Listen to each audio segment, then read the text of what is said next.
Hi, this is Janos, it's Real World Audio with Real World Kintaro. He's trying to sleep there now.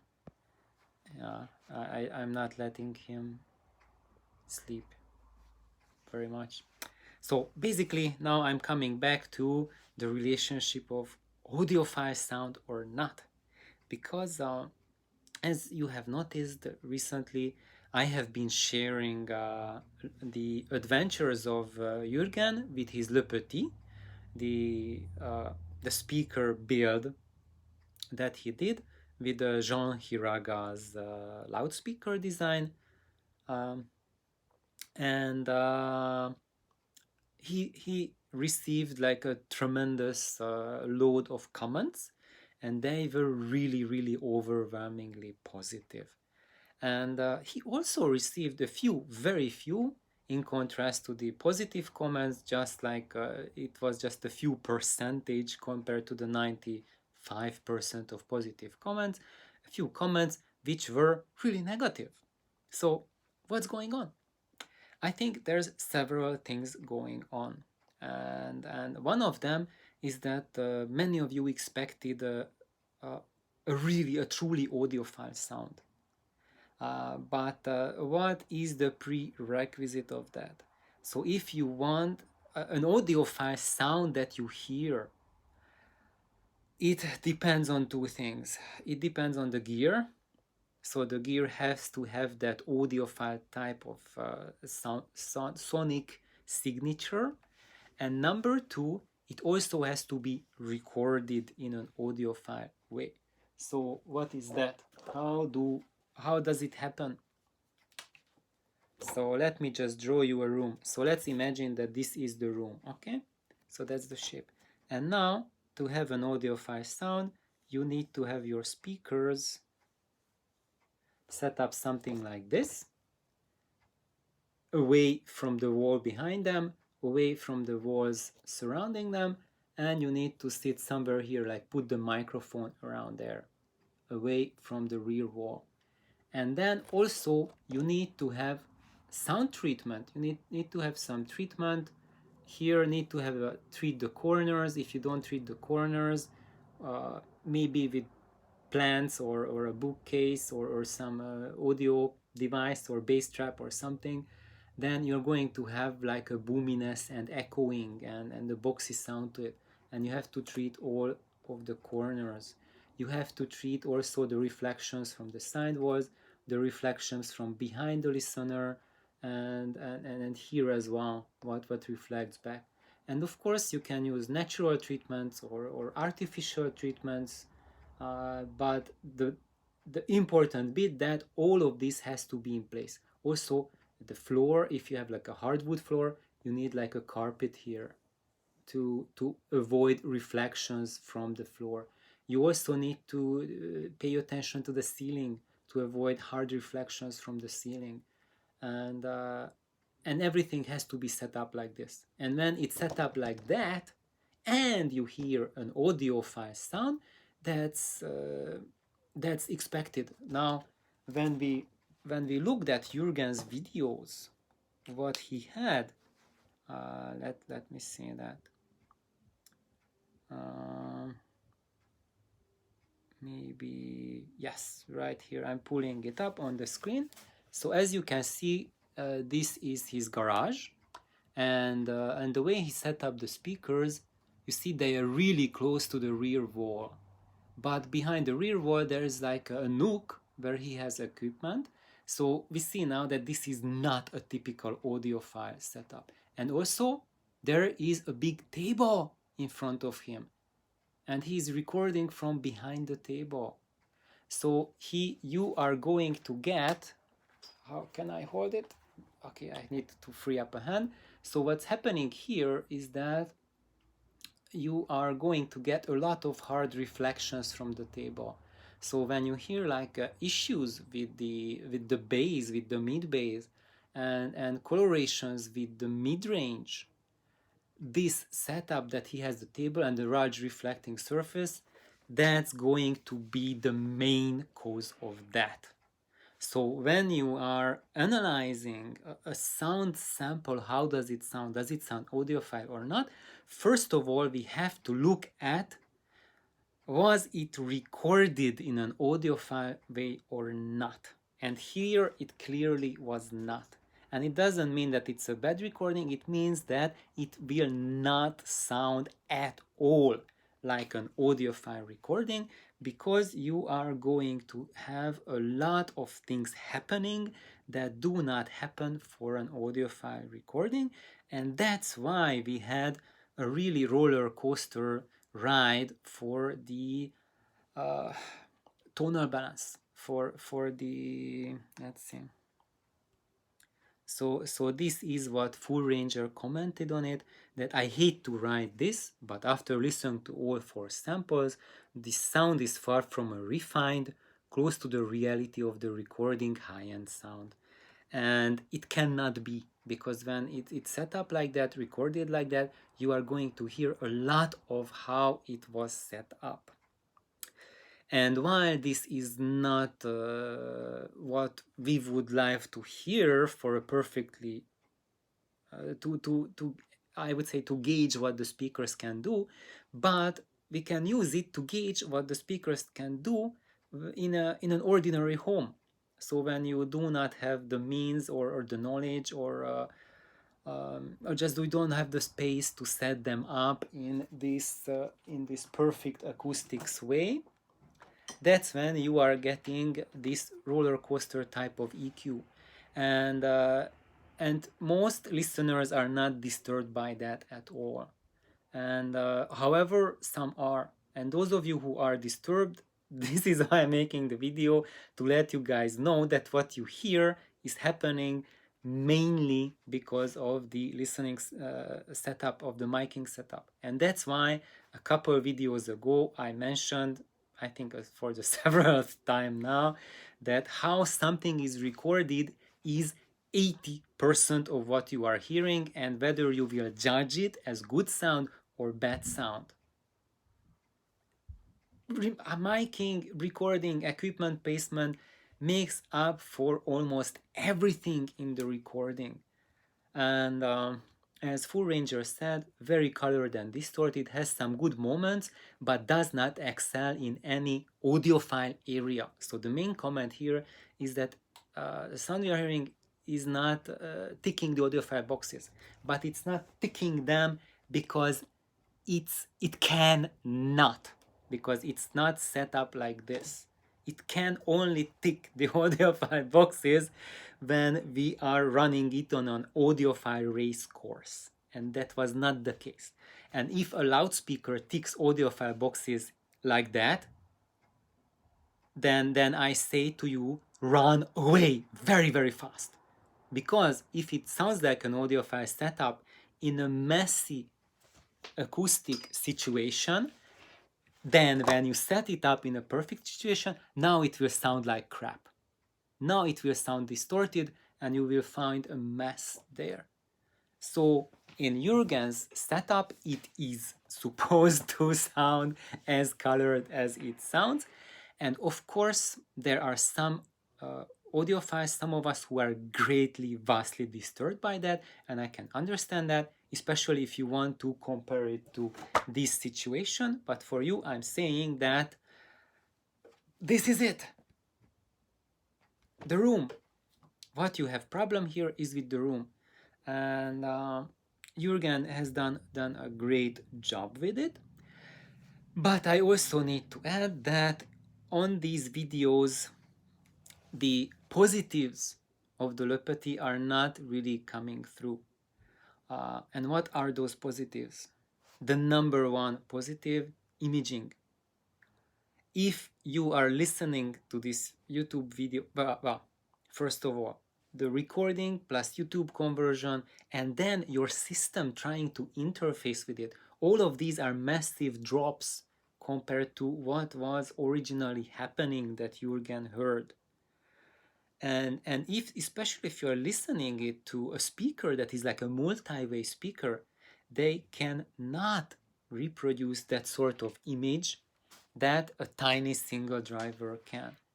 I can tell you guys, if you have not heard a, a tiny driver, like a 4-inch driver image, you have no clue how it sounds. And it doesn't matter what system you are listening on to, it will not give you a single clue on what is happening real life. You only get a clue if you are listening to this video on another LePetit, or maybe you are listening through headphones, through high quality headphones.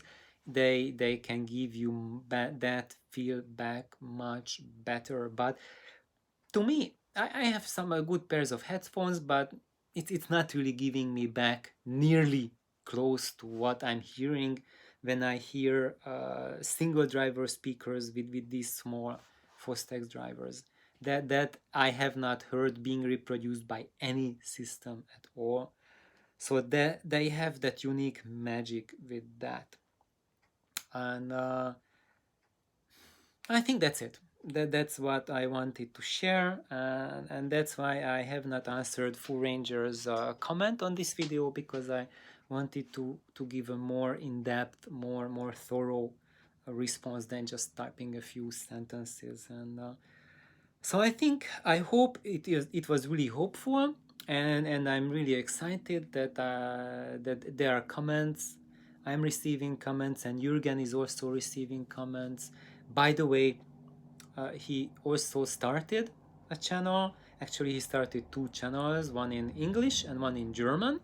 The one that's I Am Mad. So if you type in channel, look for the search I Am Mad, and that's Jürgen, and he is posting videos on how he made his LePetit. So he's giving there the exact instructions and sharing additional things that he found, how he built it. And thank you, Jürgen, for that. That's truly awesome, truly amazing, and that's why I'm doing this channel, to help and inspire you all to just switch off the consumer mentality and turn on that modality that you take action to your hands. This is not about building a better speaker than what you can buy in the store. I probably could mention like 5 or 10 speakers that you can buy in a store that 9 people out of 10 would be happier with than with the LePetit. But several things are missing. One of them is that even those speakers, there would be 1 person out of 10 who would love the LePetit just 100 times more than any of those big brand name speakers. And each of you, that's your own quest to find out what you want. Because all of us, we have something that we are looking for. And if someone says it's perfect neutrality or something like that, that's I have several musician friends who call BS on that, because when you have live music, it's never neutral. It's live, and when we try to approach it from like a neutral view, that when we try to make everything like flat, then it we can't make a product that is just does not contribute something of its own character. When you design a loudspeaker to be perfectly flat, then you introduce a character that is a bland, flat character to it. And that blandness, that flatness is going to come through with whatever music you throw at it. It's going to have issues. And part of it is that there's no room that's flat, and when you put something that's perfectly flat into a colored room, then it will just magnify the colorations of your room. If it has some personality to it, then it can jive, it can work with the room much better compared to just being flat. If it's perfectly flat, then it can work with an anechoic chamber. A perfectly flat speaker sounds perfect in an anechoic chamber. And now I have really sad news for everyone. There's 0 homes which are anechoic chambers. 0. And if you happen to build one for yourself, maybe you can stay in it for 10 minutes. If you stay longer than that, you'll get sick. You'll get physically sick in an anechoic chamber. You'll get dizzy, disoriented right away. You hear your own heartbeat. It will drive you mad after 5-10 minutes. So it's not something that a human brain can live with. So we should really stop using that anechoic response as an example to emulate for a speaker that you want to use in your room. Um, yeah, I think that's it. That's my my thing for today, and of course, Jürgen's channels. I am mad, that's the English version, and I am together in one word like I am, and then space MAD, that's the German language channel. So if you want to watch, if you want to comment, please use the respective languages of channels, and be mindful that if you watched in English, you comment in English. If you watched in German, comment in German, so not to confuse the two people, I mean the two languages, because he made those two distinctions so that people feel comfortable to comment and understand what's going, and most important, to interact with each other, because what we are doing here is to get the community motivated. And why I started paying attention to the LePetit project, that's because Torsten of Snake Oil Audio, he has a German language channel, he mentioned the LePetit. He did a really wonderful presentation and overview on it. And that's why I thought that, oh, okay, I better follow up with it and bring it also to people who listen in English language, because he had that in German. So that part of the world who doesn't speak German has no access to Jürgen's videos, but internationally loads of folks speak English. So now there is like more of you who can focus on it. And why I am focusing on it, why Torsten is focusing on it, is it because it's the world's best loudspeaker? It doesn't have any faults? No, of course not. I cannot name you a single loudspeaker that does not have any faults. I can bring like even just 5 people and put them in front of any loudspeaker ever, and at least one of them will blow raspberries at it. And we can rotate like 100 speakers, and it will tick different boxes for those 5 different people. And why did we pick the LePetit? For 2 reasons. One, because if you never did any loudspeaker project, any stereo work, anything in your life before, you can still do it. So this is your ticket to good sound, to have a loudspeaker that gives you something special, something of that caliber, that when you go to a store and you plop down $5,000+ you're getting something for that. You're not getting perfection for $5,000 in the store. So don't think that, oh, I built a LePetit and it has faults. Come on, guys, you said it's like a wonderful speaker. Yeah, it's wonderful. But it's just as wonderful as a $10,000 speaker is that you buy from the store. Both of them will have strength and both of them will have weaknesses. The big difference is that instead of plopping out 10K for commercial speakers, you can do it like in less than $200. Bang.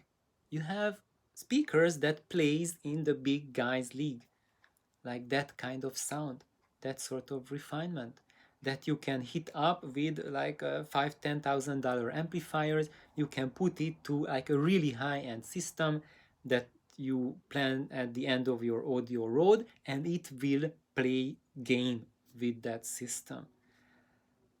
So that's one reason. It's an entry ticket to audiophiles, and it's cheap as hell. So if you're really strapped for cash, you can build it for yourself. And what the comment was that I have received, and Hoobs mentioned it, that I have not finished yet my train of thought on introducing suitable drivers for the LePetit project, and I'm going to honor that promise or that request, because really I haven't had any time to make that video. But I'm going to compress it a little bit and not just like take up like a whole video talking about a single driver, and I'm not getting anywhere because after two drivers I'm running out of time. But I collected a bunch of drivers from two sources. I'm continuing the MediSound list and Parts Express. MediSound and Parts Express. So the drivers that they have single drivers that are suitable for the LePetit, I have browsed them and I made a list which are the drivers that I think they are suitable, and I also am going to give you my ranking and my recommendation, positive or negative, how well they will serve for this project. And of course, I also had a comment that said that I said that this is like a really cheap project, but it still costs like $200, maybe €200, maybe €300, depending on the price of wood you build it with, and you can buy for less than $200 a pair of loudspeakers with built-in active amplification. So I cannot say that this is cheap, because for less money than that you can get something that even has amplifiers built in. And the pair of speakers were mentioned. I think Adam TV5. Several studios use that for monitoring. So why not use those TV monitoring speakers? And you don't even need to build them. That's why. Because if you want to build something for yourself, this is a great project. If you don't want to build something and you want to have something with you that even several studios use, just buy the Adam TV one. It's going to give you a view of how several of the recording studio engineers hear when they are mixing the sound for their daily life. What do they hear during when they work? And what they hear, is it the best that they hear? No. They are using the TV5 as a compromise to give them a feedback what an average consumer, or I would say a little bit better than the average consumer, will hear, to give them a ballpark how to mix their sound. And do I want to give a comparison between the LePetit and the TV5?